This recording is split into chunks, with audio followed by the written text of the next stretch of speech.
Respected Registrar Professor Rajneesh Bhutani and HOD Hindi Department and Madam from Hindi Department. Good evening everyone. So I am happy to be part of this Hindi fortnight valedictory function. So I came to know that there are many events. It is organized by the Hindi cell, and after joining Hindi officer in Hindi cell, Dr. Swati is now picking up. I think there are many events, and she is taking care of all the Hindi related activities. But as it is a central government institution, we have to do more also, and we have to arrange in bigger hall, and more and more participants should be there. We have to, I know you are just starting it, we have to start more. Recently when we met this Rajya Bhasha, some event we have already attended in this, that time that MP was asking, so why your Vice Chancellor is not speaking Hindi? Why, how long he is here? Then I said it is from 2010 I am here. Then why you did not teach him so far Hindi? So this is the question will come. So we have to have all this, whoever is, especially at least whoever is in the statutory post, so automatically this should come. It's in this cell should have a culture of having teaching at least statutory officers, the role of the Rajya Bhasha, how we have to handle this office with as a statutory officer, because it reflects the performance of the university. So I request ND cell to take care of this and bring more and more participants, and but in this cell is well known for their performance, and so far they have being the non-Hindi belt, they were taught, there are many participants who learn Hindi also, and our performance so far is really good, but we have to take further. That's what I'm not blaming the Hindi cell, I'm just telling so far we have done excellently well being the non-Hindi belt, but the expectation is too much. As you know, our Hindi professor has got recently the Best Teacher Award from our Honorable President. It is not the simple event. So when Additional Secretary, you must be knowing, Additional Secretary, Ministry of Education is next to Secretary. So when we interacted, when all the Vice Chancellors of Central Universities were discussing about some other issue, when this Best Teacher Award was announced, so when I interacted, my turn, I discussed with some other issues, then he suddenly congratulated me, because Additional Secretary congratulation from the ministry. I was asking, I was wondering, then he immediately told there are only three central universities who got the Best Teacher Award this year. So ours is one among that.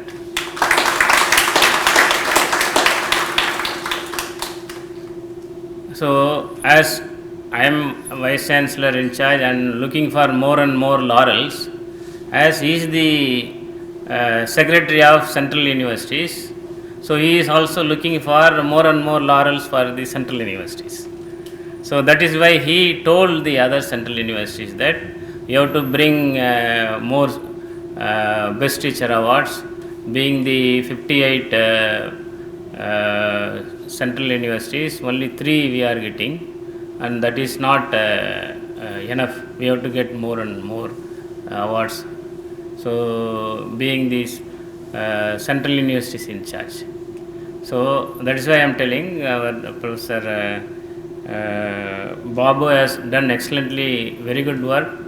He has done MOOC course, and he has also initiated many events when he was in this cell, and especially Madam also done both. They worked very well, and their contribution also for in this cell is really marvelous. And now Dr. Swadi is doing well, and I request all the stakeholders who are residing inside our campus to take part in the support of Hindi cell.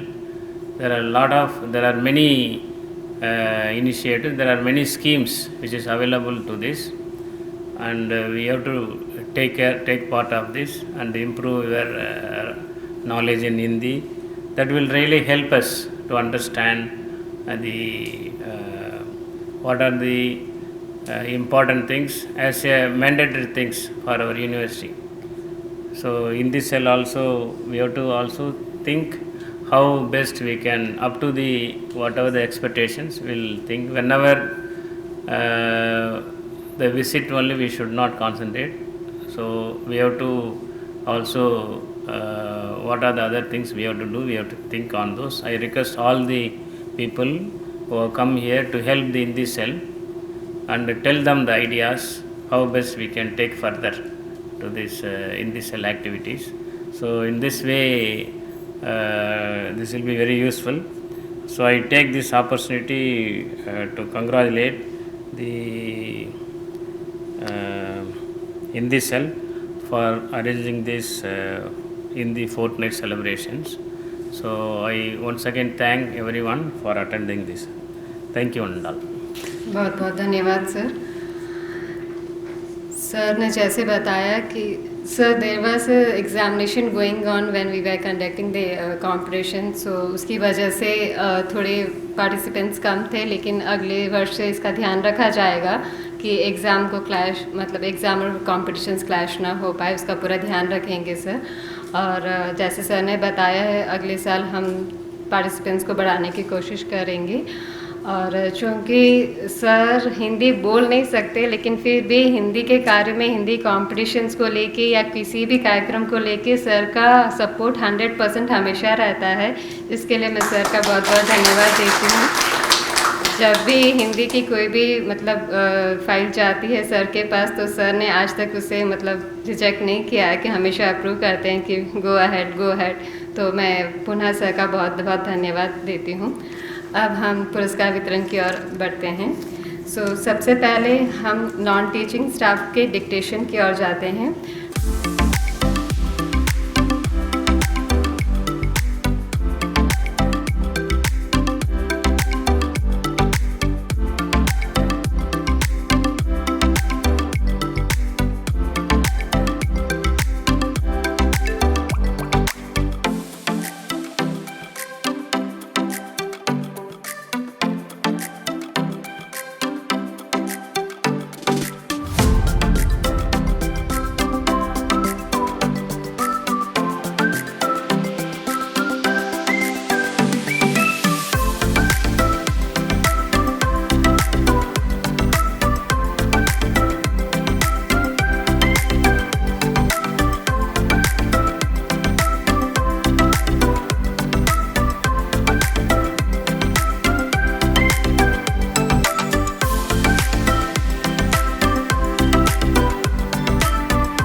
बहुत धन्यवाद Padmapriya ma'am.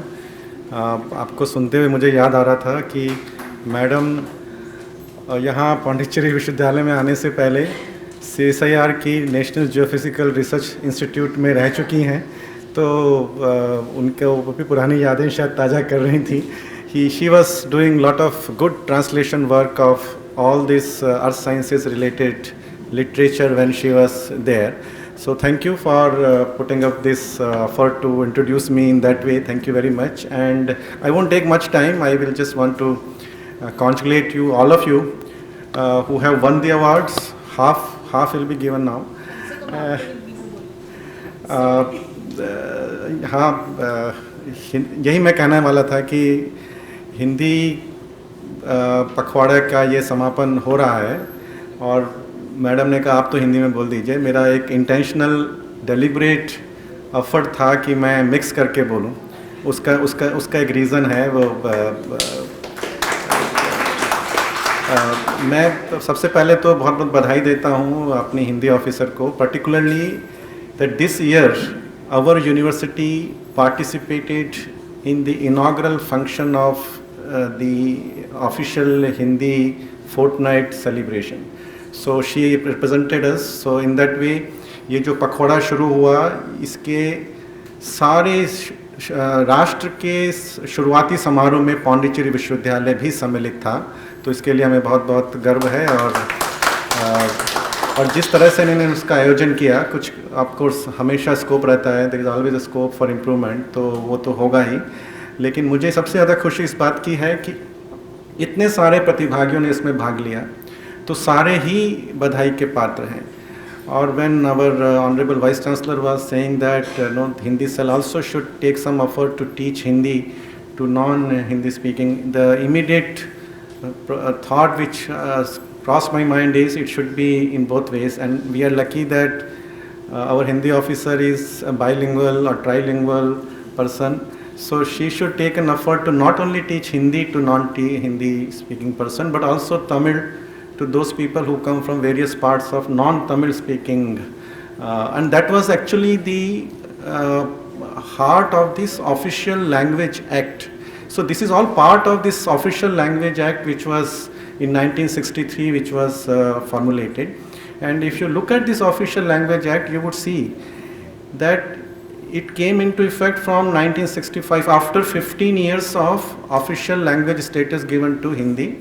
As she said correctly, 14 September 1949, Constituent Assembly decided that we will have official language as Hindi, but at that time they said it will continue for 15 years, and by that time all the other states should try to get themselves into this Hindi language uses.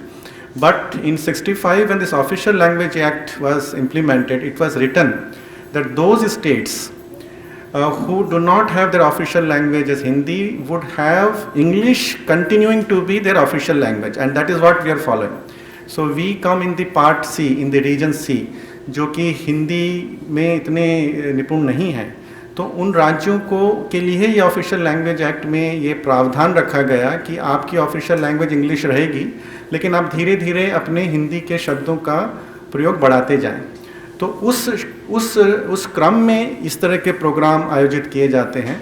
सो ये हिंदी को बढ़ावा देने का है, लेकिन ये उन reason के लिए जो कि सी रीजन में आते हैं, उसमें ये भी ज़रूरी है कि जो वहाँ की लैंग्वेज है उसको भी उतना ही बढ़ावा मिलता रहे। तो when as suggested by Honorable Vice Chancellor, when you take this effort to teach Hindi, you make sure that we have a large community who can be like you, trilingual community, because in मेरे दृष्टि में किसी नई भाषा को सीखने से बड़ा अचीवमेंट, सेटिस्फैक्शन और एक्विजिशन जो हमको मिलता है उस भाषा के द्वारा, कोई भी नई भाषा हम सीखते हैं वो सिर्फ शब्द नहीं है, उसमें हमें पूरा का पूरा कल्चर सीखने को मिलता है, पूरा का पूरा उस भाषा का साहित्य हमें सीखने को मिलता है, पूरा का पूरा उस भाषा का जो इतिहास रहा है संस्कृति का वो हमें मिलता है। तो एक नई भाषा सीख लेना मतलब आपने ज़िंदगी में इससे बड़ा काम मेरी दृष्टि में नहीं है। तो इस दृष्टि से भी जो लोग हिंदी सीख रहे हैं, जो हिंदी भाषी क्षेत्र से नहीं आते, वो बहुत बड़ा काम कर रहे हैं, और जो दूसरा भाषा सीखना चाह रहे हैं और सीखने के लिए प्रयासरत हैं वो भी बहुत बहुत बधाई के पात्र हैं, क्योंकि आप अपने लिए एक नए द्वार खोल रहे हैं अपने लिए। ऑफ कोर्स हमेशा हर भाषा अभिव्यक्ति का माध्यम है, वो तो सब भाषाओं के लिए है, लेकिन आप जो नए द्वार खोल देते हैं उन चीज़ों को समझने और पाने के लिए जो कि उस भाषा की संस्कृति के इतिहास से होते हुए यहाँ तक पहुँचे हैं, तो वो बहुत बड़ी चीज़ है, वो ऐसे सबको इतनी आसानी से नहीं मिलती। तो उस दृष्टि से भी from that perspective also Hindi cell should make some effort, and in fact I find ourselves to be extremely lucky people to be in this campus, where we on every day-to-day basis we get to hear so many different languages from almost all parts of India. We get to hear the languages, and that is, you have to be lucky to get this kind of opportunity. In one day if you go around, you will see not only Malayalam, Tamil, Odia, Bangla, Hindi, English, and many more languages, you keep on getting some flavor of. So हमें उसका जितना हो सके उतना फ़ायदा उठाना चाहिए इस तरह के यूनिवर्सिटी एटमॉस्फेयर में होने का। तो मुझे बहुत खुशी है कि स्वाति मैम ने ये सब ऑर्गेनाइज़ किया, और मैं पुनः I echo the sentiments of honourable vice chancellor, congratulating our two Hindi stalwarts that we have in our midst, Professor Jayashankar Babu and Professor Padpriya. Before Swati ma'am came, still we had the Hindi cell. We still were doing this, and because of all the effort, and Sudhindran sir also was there as a Hindi cell coordinator. So I also on record appreciate their effort that they have been doing so far for promotion of or for mandatory or completing the mandatory requirement of the Official Language Act that we have to do as a part of administration. And not only that, I use the word Hindi stalwarts, so they on their own right are Hindi stalwarts in their own field. Professor Jayashankar Babu has been acknowledged, but whatever acknowledge he got, I think he has done even much more than that. He has translated so many things in the field of journalism, in the field of mass media, in the field of technology. His MOOC course is so popular. I would say that this is just a small acknowledgement, the Best Teacher Award. He has already reached to so many students all across the country. So that way I really feel proud to be associated with him. And also same way Padpriya ma'am in the literature, in the field of literature, she is very well known. I also want to thank her that she brought some other literature people also. Dulari madam है यहाँ पे, जो कि मध्य प्रदेश साहित्य अकादमी से पुरस्कृत साहित्यकार हैं। तो मध्य प्रदेश साहित्य अकादमी से पुरस्कृत साहित्यकार का हमारे बीच होना, तो उसका धन्यवाद भी पद्मप्रिया मैम को जाता है। तो I am very happy to be part of this. Congratulations to all of you who have participated, and those people who have won, they are of course they are anyway happy, but those people who participated and made effort and continue to make effort to learn a new language, they are really, I really appreciate them. Thank you, and thank you for inviting me. Thank you. हम आगे बढ़ते हुए Jaishankar sir का जो अभी सम्मान हुआ है वहाँ दिल्ली में, उनके बारे में इंट्रोडक्शन मैं दूँ, इससे अच्छा है कि जो शिक्षक का सम्मान उन्हें मिला है वो एक छात्र के द्वारा उनके बारे में बताने से काफ़ी ज़्यादा रहेगा। तो मैं सचिन से अनुरोध करती हूँ कि सर के बारे में 2 शब्द बोलें। धन्यवाद स्वाति मैम, मुझे आपने ये मौका दिया। जैसा कि हम लोग हिंदी विभाग के शोधार्थी हैं और आप सभी ने अलग अलग विभागों से आकर के इस आयोजन में भाग लिया, इसके लिए जैसा कि वरिष्ठ अतिथिगण ने कहा भी, आप सबों को बधाई। और इसी बीच मैं, ऐसे तो सर का एक बहुत बड़ा परिचय है, लेकिन एक संक्षिप्त परिचय मैं देना चाहूँगा।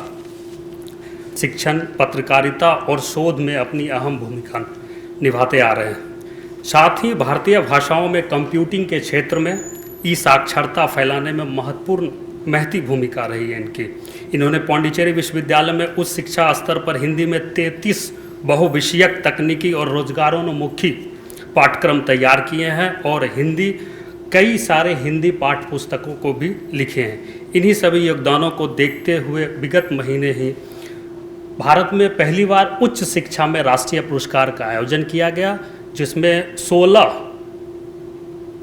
विश्वविद्यालय का चयन किया गया, उसमें से एक हमारा विश्वविद्यालय पौंडीचेरी भी है। और इसके लिए हम सभी को काफ़ी गौरवान्वित महसूस हो रहा है कि हम लोग उस विश्वविद्यालय के छात्र हैं जहाँ पर पहली बार राष्ट्रीय शिक्षा पुरस्कार प्राप्त सर हैं। सर को भी मेरे तरफ से विशेष धन्यवाद।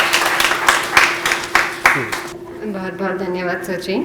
प्रियंका से अनुरोध करूंगी कि पद्मप्रिया मैडम के बारे में 2 शब्द प्रदान करें। धन्यवाद स्वाति मैम। आचार्य पद्मप्रिया मैम को अपने शैक्षणिक जीवन पर MA तथा MPhil में सर्वोत्कृष्ट प्रदर्शन के लिए स्वर्ण पदक से सम्मानित किया गया। शिक्षण कार्य में आने से पूर्व आपने राष्ट्रीय भूभौतिकी अनुसंधान संस्थान हैदराबाद में अनुवादक की भूमिका निभाई है। इसके बाद आपने पिछले 2 दशकों से पौंडीचेरी विश्वविद्यालय में शिक्षा का योगदान लगातार आप दे रही हैं। आप एक विशिष्ट कुचिपुड़ी नृत्यांगना भी रही हैं और विगत वर्षों में मैम को ISSR के द्वारा हिंदी चेयर के लिए भी चयनित किया गया था। आपको 2011 में तमिलनाडु साहित्य अकादमी द्वारा साहित्य सेवा सम्मान पुदुचेरी के राज्यपाल द्वारा प्रदान किया गया। इसके साथ ही मैम ने कई पुस्तकों की रचना भी की है और मैम लगातार अभी भी कार्यरत हैं। धन्यवाद।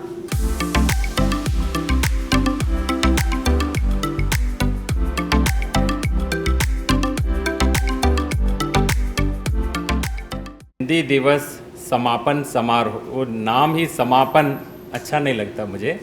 कोई समापन नहीं होता क्योंकि ये उत्सव हमेशा चलना चाहिए। मतलब हिंदी के नाम से भारत सरकार ने जो 1950 में भारतीय संविधान में constitution of India contains 22 chapters, out of them 3 chapters contains discussion about the official language, one entire chapter devoted for official language, that is chapter 17.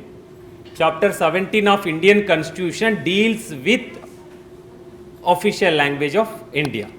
So among them Hindi is the prime official language.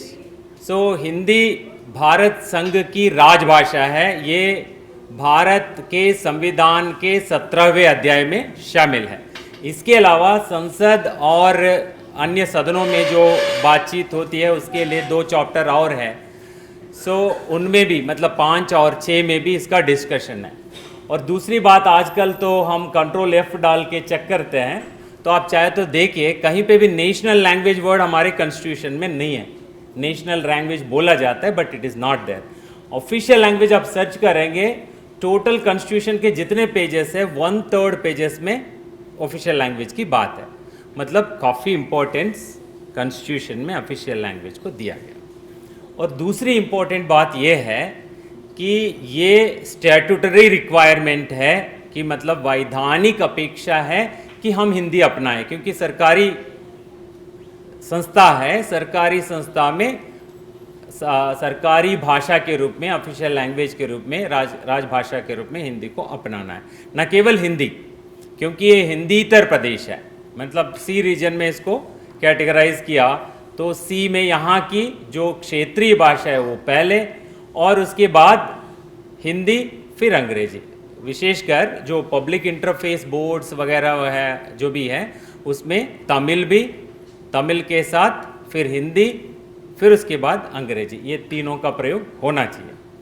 तो वास्तव में जैसे हमारे कुल सचिव महोदय जी ने कहा, ऑफिशियल लैंग्वेज एक्ट की जो बात कही 1963 की, उसके बाद 1976 में नियम भी बन गए, और हाल ही में पिछले साल, 1 साल भी पूरा नहीं हुआ, हमारे यहाँ संसदीय राजभाषा समिति आई थी। ये एक स्थायी समिति है, एक स्टैंडिंग कमिटी ऑफ पार्लियामेंट। सो इसमें 30 सदस्य होते हैं, इसके 3 अलग अलग उपसमितियाँ हैं। तो इन समितियों का पूरा अधिकार है कि कहीं भी देश में किसी भी संस्था में जहाँ हिंदी कार्यान्वयन होना है वहाँ जाके वो देखते हैं। फिर भी जैसे अभी हम उत्सव मना रहे हैं, उत्सव मनाने की दृष्टि क्या है भारत सरकार की, तो उसको भी हमें समझना है, क्योंकि भारत सरकार तो किसी भाषा को तोपने के पक्ष में नहीं है। हाँ, संविधान ये कहता है कि हम भारतीयता का प्रदर्शन करें, मतलब भारतीय भाषाओं का उद्धार करें। उस दृष्टि से, विशेषकर हिंदी की दृष्टि से, दो शब्द महत्वपूर्ण है, प्रेरणा, प्रोत्साहन। मतलब आपको प्रेरित करेंगे ताकि आप हिंदी को अपनाएं और हिंदी में कार्य करें, ताकि क्योंकि हिंदी आप जानते हैं कि देश की बड़ी आबादी हिंदी जानती है, सबसे ज़्यादा लोग हिंदी जानते हैं, इसलिए हिंदी को हम राजभाषा के रूप में अपनाएंगे और सरकार के जो भी प्रशासनिक दस्तावेज है वो हिंदी में होंगे। हाँ, 1963 में जो अधिनियम बना, इसका कंसिक्वेंस ये हुआ कि 1950 से लेकर 65 तक अंग्रेजी जारी रहने की बात थी, उसको आगे भी जारी रखने की बात आई। किनके लिए? कुछ इंपॉर्टेंट डॉक्यूमेंट्स के लिए अंग्रेजी जारी रहेगी, जबकि प्रशासनिक काम पूरा हिंदी में होना चाहिए। अब होता नहीं था, क्योंकि उस समय तक 200 साल तक केवल अंग्रेजी में हम लोग काम करते थे, अंग्रेजों के शासन में। तो ये सोचकर कि ये तय किया कि ये जो 1963 में जो अधिनियम बना, तो अधिनियम किसी भी वजह से बन गया, उनको धन्यवाद देना चाहिए जिनकी वजह से बना, जिसकी वजह से हिंदी के जो भी छात्र हैं उनको अलग से नौकरियां मिलने लगी। वो नौकरियां हिंदी अधिकारी, हिंदी अनुवादक की नौकरियां।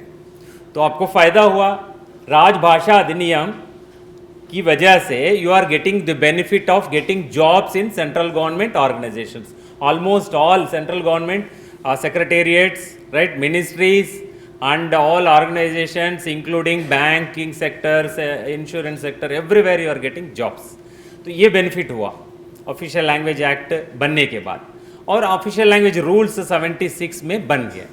तो वास्तव में कोई भी ऑर्गेनाइजेशन, क्योंकि sir you came to know that government of India is organising every year one conference. During that conference, they are also awarding the institutions where the best implementation of Hindi is carried out. So we have to aspire for that.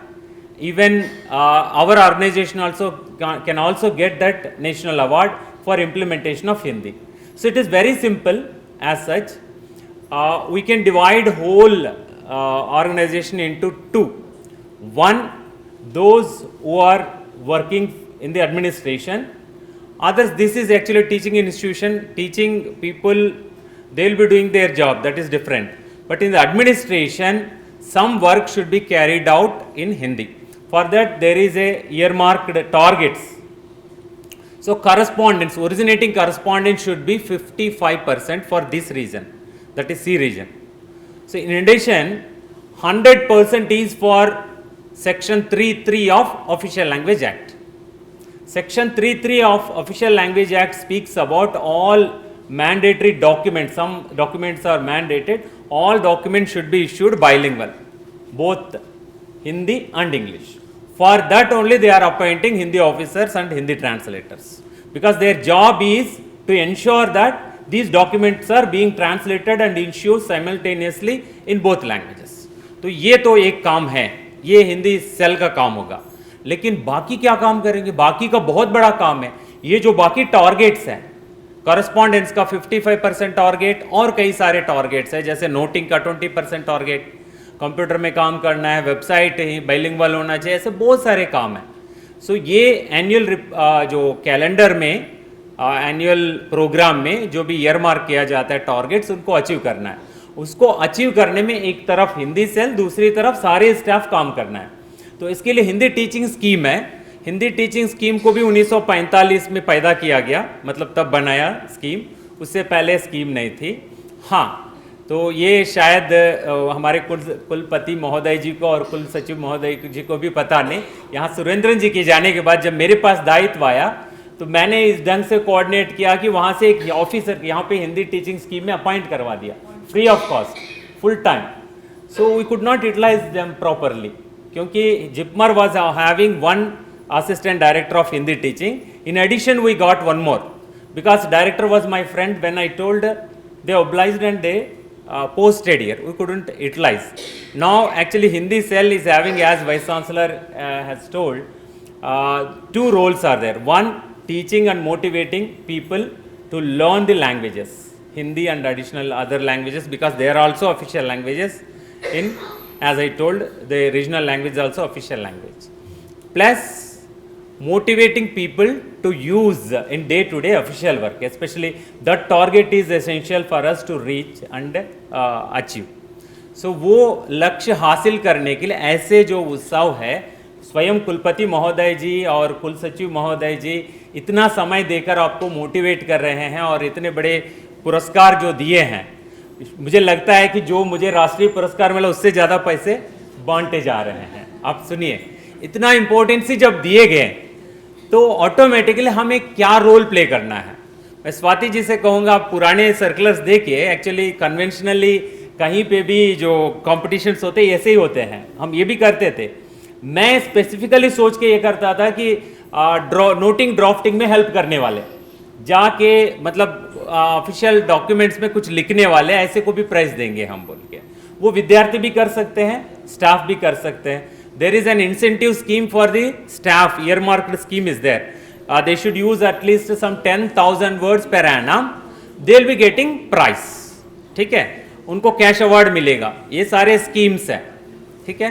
तो इन schemes के तहत they should implement and they should है ना contribute for the betterment of the organisation in the way of using Hindi as official language. मतलब हम अपने organisation में हिंदी राजभाषा के रूप में कार्यान्वित करेंगे और उसको हम अपनाएंगे, तभी जो है अपना ऑर्गेनाइजेशन वो नाम कमाएगा। स्पेशली मैं ये इस बात की ओर इंगित करना चाहता हूँ, हम चूंकि शिक्षण संस्था है, जो बाकी संस्थाएं उनका कोई व्यापार होगा, जैसे जिपमेर है, जिपमेर भी शिक्षण संस्था है दूसरी दृष्टि से, लेकिन हम लोग यहाँ पे हिंदी भी पढ़ाते हैं, हिंदी भी विभाग है, कई सारी भाषा विभाग है। तो भाषाओं की दृष्टि से जो काम है उसमें हम बहुत आगे बढ़ सकते हैं। जैसे बैंक है, बैंक का काम पैसे का लेन देन है, और दूसरा फाइनेंशियल वित्तीय कार्य है उसका। ऐसे इंश्योरेंस सेक्टर का इंश्योरेंस का काम है। बट हम लोग शैक्षिक संस्था होने की वजह से हमें पिछड़ना नहीं है, हमें बहुत आगे जाना है।